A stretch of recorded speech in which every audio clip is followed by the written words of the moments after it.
Hello दोस्तों, मैं दया सरोज। आप सबके इसी चैनल पर मैं और मेरी पूरी टीम दुनिया भर की सामाजिक कुरीतियों, सामाजिक बुराइयों, अंधविश्वास, पाखंड, अंधश्रद्धा, बेरोजगारी, अशिक्षा जैसे ज्वलंत मुद्दों के साथ आप सबके बीच रूबरू होते रहते हैं। क्योंकि मैं फिल्म इंडस्ट्री से ताल्लुक़ रखता हूँ, इसलिए मेरा भी एक दायित्व बनता है कि समाज को कुछ मैं दे सकूं फिल्म के माध्यम से। इसलिए मैं सामाजिक चीज़ों को भी आपके बीच लेकर आता हूं और मनोरंजन, गीत संगीत, क्योंकि समाज में या हमारे देश में एक ऐसा सिस्टम चल रहा है, एक ऐसा दौर चल रहा है जो कि बहुत ही खतरनाक है, हमारी आने वाली पीढ़ी के लिए बहुत ही भयावह है। इसलिए गीत संगीत या फिल्में कहिए, शॉर्ट मूवी कहिए, वेब सीरीज़ कहिए, ये हमारे समाज का आईना होती हैं। तो हम मूवी के माध्यम से, शॉर्ट मूवी के माध्यम से, गीत संगीत के माध्यम से आप लोगों का मनोरंजन करते रहते हैं। मनोरंजन इसलिए कि जो दौर चल रहा है हमारे देश में, जो दुनिया भर के सिस्टम सदियों से चले आ रहे हैं, जिनमें बदलाव के लिए क्रांति की आवश्यकता है। और क्रांति लाने के लिए आपको स्वस्थ रहना पड़ेगा, मानसिक रूप से, शारीरिक रूप से। इसलिए गीत संगीत, फिल्में एक माध्यम है आपके मानसिक रूप से स्वस्थ बनाने का। शहीद आजम भगत सिंह ने कहा था, अंधविश्वास, पाखंड के खिलाफ बोलना भी एक देशभक्ति है, जो मूर्खों और अंधभक्तों के खून में नहीं है। आज प्रयागराज महाकुंभ 2025 का समापन हो रहा है। आज से लगभग 10 महीने के लिए वो संगम तट वीरान हो जाएगा, लेकिन ये संगम तट तो फिर से सजेगा।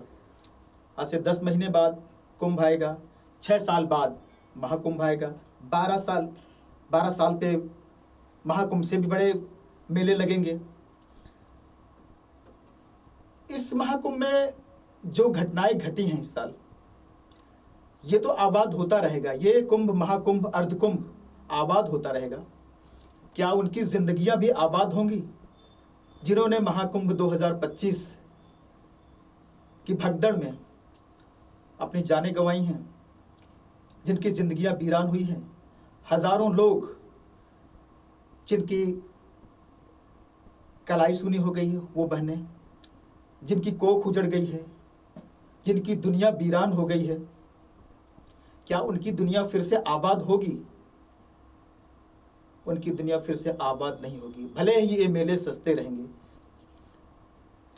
वहां पर प्रयागराज कुंभ में, महाकुंभ कहिए, जो भी कहिए, वहां पर इतनी बड़ी बड़ी दिव्य दृष्टि के लोग आए थे, महाशक्तियां आई थी, दिव्य शक्तियां आई थी, दिव्य दृष्टि के लोग, साधु, महात्मा, बड़े बड़े अखाड़े के महापंडित, ऋषि मुनि और नंगे नागा बाबा सब आए थे।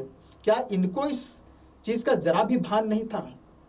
ये चीज़ कि इन्होंने भविष्यवाणी क्यों नहीं की कि इस महाकुंभ में 2-2, 3-3 बार आगजनी होने वाली है, आग से लोग हताहत होने वाले हैं, या भगदड़ से हजारों लोग मरने वाले हैं। ना तो इन बाबाओं की इसकी फिक्र थी, ना भनक थी, ना तो सरकार की। अब सरकार करती भी क्या? सरकार ने हजारों CCTV फुटेज वहां पर महाकुंभ मेला क्षेत्र में लगाया था, लेकिन आज तक एक भी फुटेज आउट नहीं हुआ कि भगदड़ का असली कारण का पता चल सके, आगजनी के असली कारण का पता चल सके। सरकार की क्या मंशा है, अब ये तो सरकार ही जाने। लेकिन जो वीरान हो चुके हैं वो फिर अब कभी आबाद नहीं हो पाएंगे। हजारों करोड़ रुपए खर्च करके इस तरह के महाकुंभ जैसे आयोजन किए जाते हैं। ये हजारों करोड़ रुपए आते कहाँ से हैं? ये जनता की गाढ़ी कमाई होती है और जनता ही ऐसे आयोजनों में मारी जाती है। हजारों लोग इस साल मरे हैं महाकुंभ में। जिस हॉस्पिटल में उनका इलाज चला है, मीडिया तक को उनसे मिलने नहीं दिया गया कि असलियत कुछ सामने ना आ जाए, सरकार की कोई मंशा सामने ना आ जाए। इसलिए उनके परिजनों से, जो घायल थे या जो मृत थे, उनके परिजनों से हॉस्पिटल में नहीं मिलने दिया जाता। ये सरकार की जो भी मंशा रही हो। हजारों करोड़ तो जनता का ही है, इससे इस आयोजन से किसको कितना नफा नुकसान होता है। सरकार ने तो वाहवाही बटोरी, अपने खजाने भरे, वहां के जो श्रद्धालु आते थे उनको ठगा गया। जहां पर 100 रुपये होता था, 1000 रुपये से भाड़ा वसूला जाता था, वो कमाते थे। दुकानदार जो चीज़ें 50 रुपये में मिलती हैं वो 500 में बेचते हैं। वहाँ के अधिकारी, नेता, मंत्री जो टेंडर लेते हैं, जो टेंडर देते हैं, उनकी कितनी कमाई, उनकी कितनी पीढ़ियाँ बन गई। लेकिन आम पब्लिक जो वहाँ पे मरी, जो वहाँ परेशान हुई, उसका क्या नफ़ा नुकसान हो रहा है वहाँ पर, ये गौर करने का विषय है। पब्लिक को क्या मिला वहाँ, जो 20-20, 25-25 किलोमीटर पैदल वहाँ जा रहे हैं, उनको क्या मिला। महाकुंभ, प्रयागराज महाकुंभ 2025 में करोड़ों लोगों ने श्रद्धा की डुबकियां लगाई हैं। अब सवाल यह है, इन डुबकियों से किसका मन कितना पवित्र हुआ है, कौन कितना पवित्र होकर गया है या पाप धोकर गया है। इस तरह के आयोजन या मंदिर, मस्जिद, गुरुद्वारे, चर्च या इस तरह के बड़े भौड़े आयोजन तब तक सार्थक नहीं है, चाहे कितने भी 1000 करोड़ रुपए आप खर्च कर लो ऐसी चीज़ों पर, तब तक ये सार्थक नहीं है जब तक वहाँ मानवता की बात ना हो, मानव कल्याण की बात ना हो। ऐसे आयोजनों का कोई मतलब नहीं है। इस महाकुंभ में कितने ऐसे लोग आए।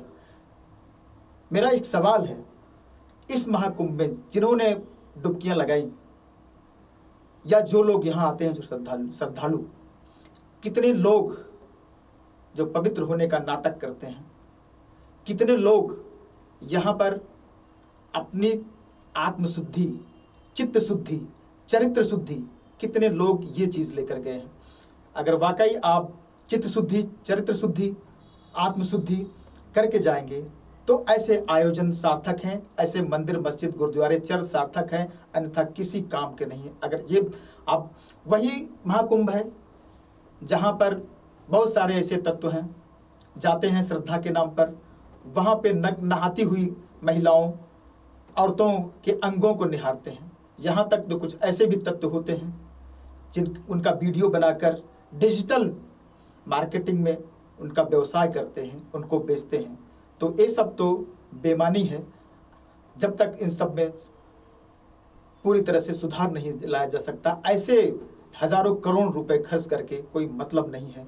अगर ये पैसा गरीबी, अशिक्षा, अंधविश्वास, पाखंड या देश के विकास के लिए खर्चा किया जाए तो मुझे ऐसा लगता है कि देश में बदलाव आ सकता है, नहीं तो ऐसे आयोजनों पर देश में कोई बदलाव नहीं आने वाला है।